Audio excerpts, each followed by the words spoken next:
What if, chapter 17 of 2023, what ifs? I got one for Director Colin right off the bat here. It comes from Big Orange Speed. And that's what I suggested they called Jalen Hyatt last year, by the way, but it never caught on. So Big Orange Speed says, what if Joe Milton is the best quarterback in the SEC? Well, that's loaded. Now, this is actually possible. You know, if Joe Milton is the bowl game Joe Milton, this is possible. Caleb Williams is not in the SEC. There is no returning Bryce Young in the SEC this year.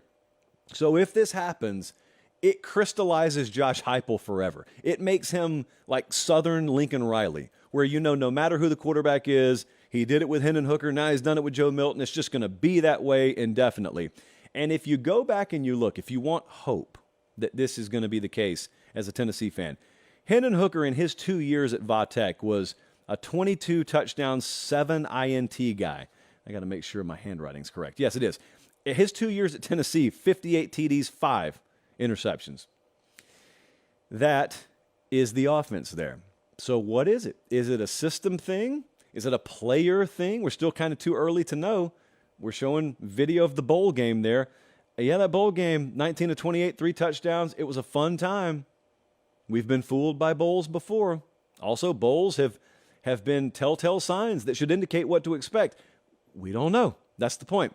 Squirrel White's up there. They've got guys to throw it to. He is 6'5", 240. You know, Joe Milton's huge.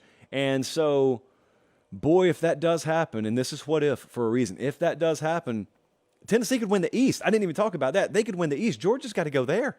If Georgia's got to go there, and all of a sudden you're playing the best quarterback in the SEC, over under 9.5 wins. If Joe Milton is the best quarterback in the SEC, obviously give me the over there. It would be nice to know that. Next up, boy, this is rare. It's happened twice, but it's rare. The next one we got was from H. Foreman. He said, what if no Big Ten teams make the playoff? What a disaster this would be. Just all the spotlight's been on the conference as of late, and then you don't make the playoff. I don't know how this would happen. If this were bold predictions, it would be like a 9.75. This has happened twice in the playoff era, 17 and 18. That's when you had no Big Ten teams in the playoff. If this were to happen this year, the Big Ten just gets shut out. It would mean 3 of the top 8 preseason odds teams in the country didn't make the playoff. It would mean Jim Harbaugh's best Michigan team missed out. And it's not even at the expense of, like losing to Ohio State, because Ohio State's not in. And Penn State apparently didn't take advantage of either or both of them being down, because Penn State's not in. We apparently didn't get some crazy Wisconsin run and an upset in the Big Ten championship game, because they're not in. So how did this happen would be my question. Maybe Ohio State loses to Wisconsin early, and they also lose to Penn State, but then they beat Michigan, who also went on the road and lost to Penn State, but that Penn State team lost in Columbus and maybe got upset one other time by Iowa or someone. That's how it would have to happen. That's how it would have to happen. It's very unlikely, but possible. Does the SEC get 2 spots? Probably so, if the Big Ten's not in there. You know what I would want to know? What's the Pac-12 and the Big 12 doing in that scenario? What did Clemson and Florida State do? What if Clemson and Florida State were to just trade shots in the regular season and the ACC title game, and each of them is a one-loss team? No Big Ten in? We'll see. Next up, Caleb Williams, according to Connor. What if Caleb Williams wins back-to-back Heismans? Well, he'd be the first quarterback ever to do it. You realize that? Archie Griffin didn't play quarterback. First quarterback ever to do it. It's only been done once, period, by any player, the aforementioned Mr. Griffin. So the legacy is set here for Caleb Williams, the individual.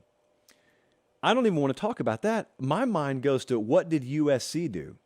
Because if he does it, but they lose in the Pac-12 championship, like they did last year, what's his legacy? His legacy is an individual, because he didn't win anything of note at USC as a player on a team that did anything, I guess is the way I want to say that. But if he does it en route to them winning the Pac-12 championship, if Caleb Williams is the guy that powers USC back to the playoff, I say back to the playoff, they haven't been there.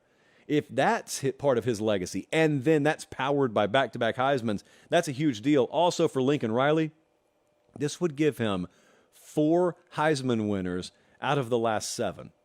Insanity. And last up here, since we're on the West Coast, let's just go for it. Let's just head up to Eugene and let Mark take us home by saying, what if Oregon wins the Pac-12 title?